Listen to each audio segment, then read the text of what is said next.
नमस्कार, मैं नेहा शर्मा आपके साथ और आप देख रहे हैं जस्ट इंडिया।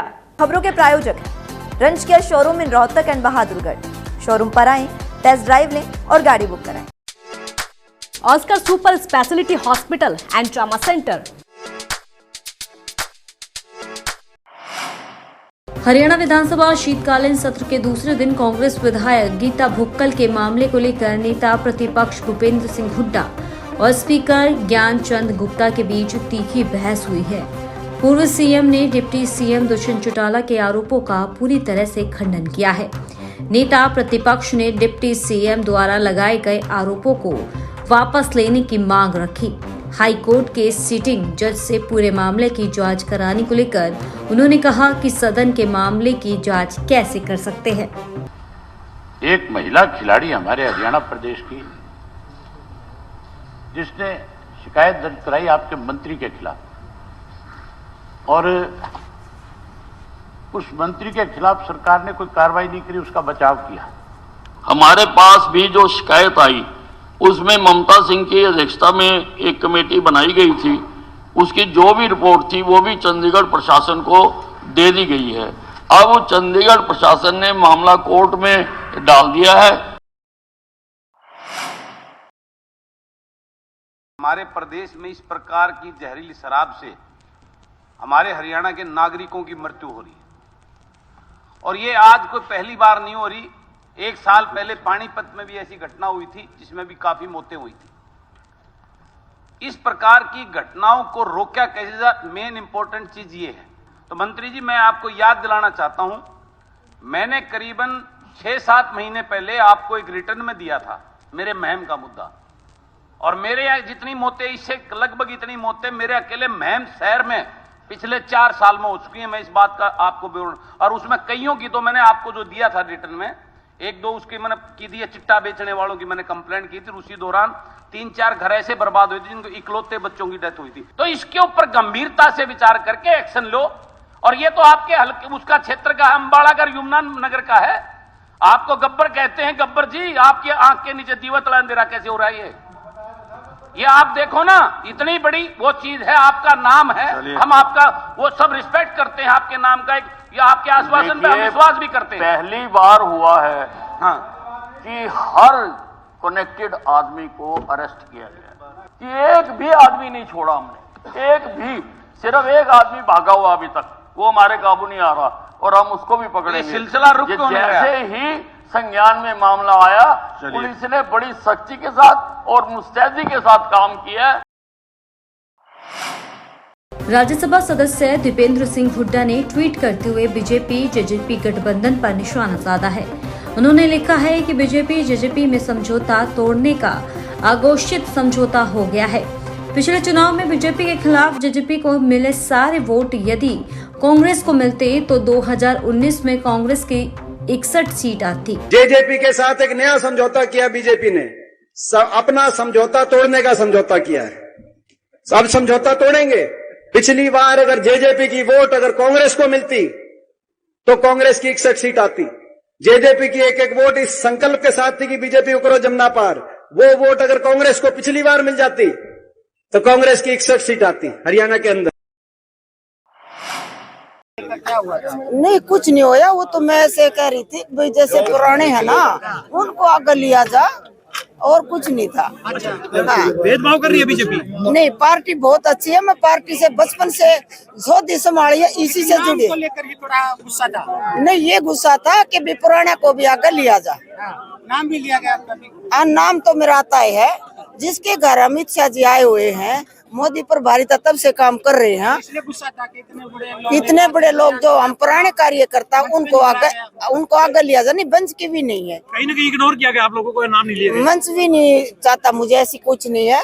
मेरे को ये है जो पुराने हमारे उनको भी आगे लिया जा। और जो काल के आए बच्चे हैं भाई, पहला बुजुर्गा को चाहिए, फिर बच्चा को। सीनियर हो आप, कह रहे हो हम सीनियर थे, जूनियर को जो जूनियर को नाम नहीं, पहले हमारे सीनियर को चाहिए। को भूल ना किए, मेरे को ऊपर चढ़ने से कोई इनकार नहीं करेगा, और भाई हमारा नाम सबसे आगे लिया जाएगा ना। सही नहीं था, ये तो परिवार में होता रहता है, ये मेरा परिवार है।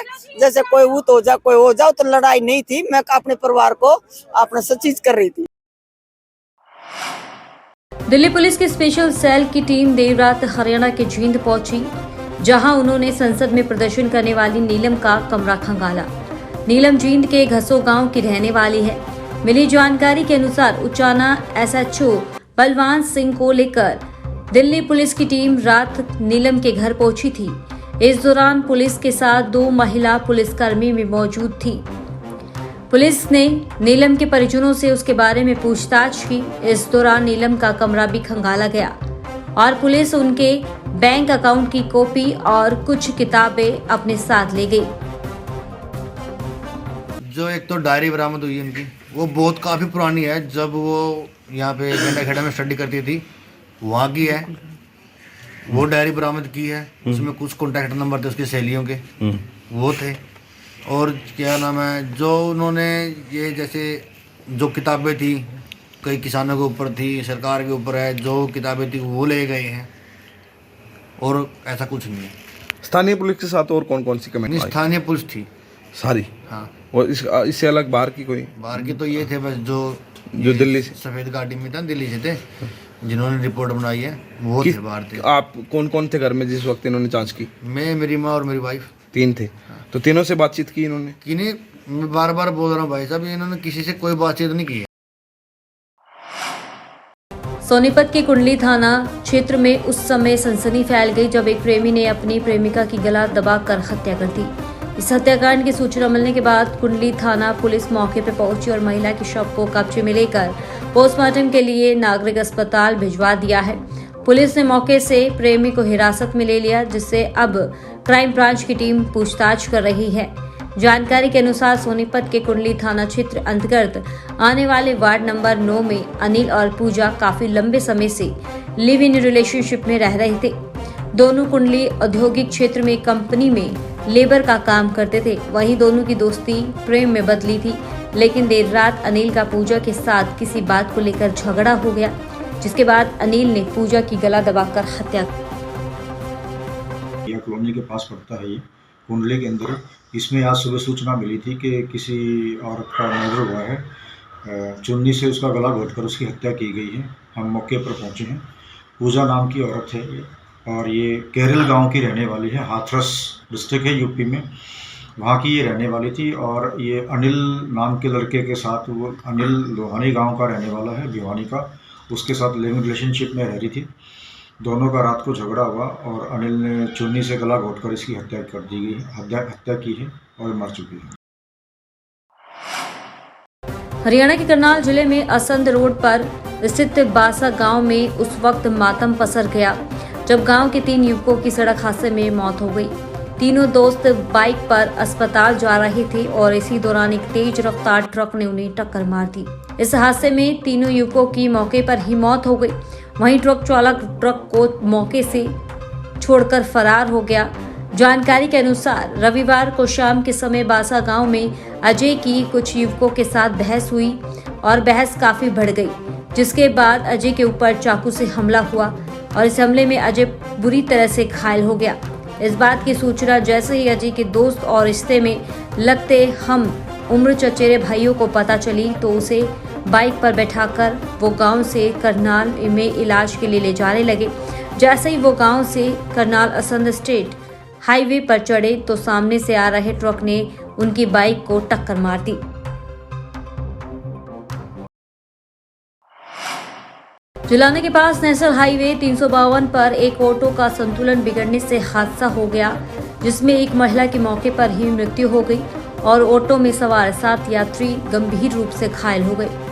एम्बुलेंस के माध्यम से इलाज के लिए जुलाना के सामुदायिक स्वास्थ्य केंद्र में लाया गया, जहां पर गंभीर रूप से घायल 7 लोगों को रोहतक पीजीआई में रेफर कर दिया गया।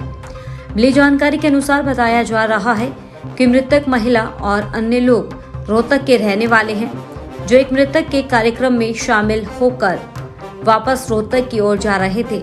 ऑटो चालक मेघराज ने बताया कि हम जींद जिले के गांव बरहार खुर्द में 17वीं के कार्यक्रम पर गए हुए थे।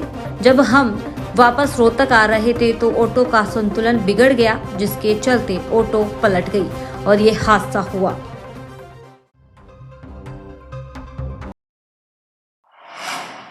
फतेहाबाद के टोहाना में रेलवे रोड पर स्थित इटालियन मास्टर B13 रेस्टोरेंट के बाहर 11 महीने बाद एक बार फिर फायरिंग की घटना हो गई। रेस्टोरेंट संचालक के अनुसार बॉक्सर गैंग के नाम से पहले फोन कर 50 लाख रुपए की फिरौती मांगी गई और फिर उसके बाद बाइक पर आए 3 युवकों ने रेस्टोरेंट के बोर्ड पर गोली चला दी। टोहाना में रेलवे रोड पर स्थित B13 रेस्टोरेंट के बाहर 11 महीने बाद एक बार फिर फायरिंग की घटना हो गई। घटना के बाद इलाके में सनसनी फैल गई है।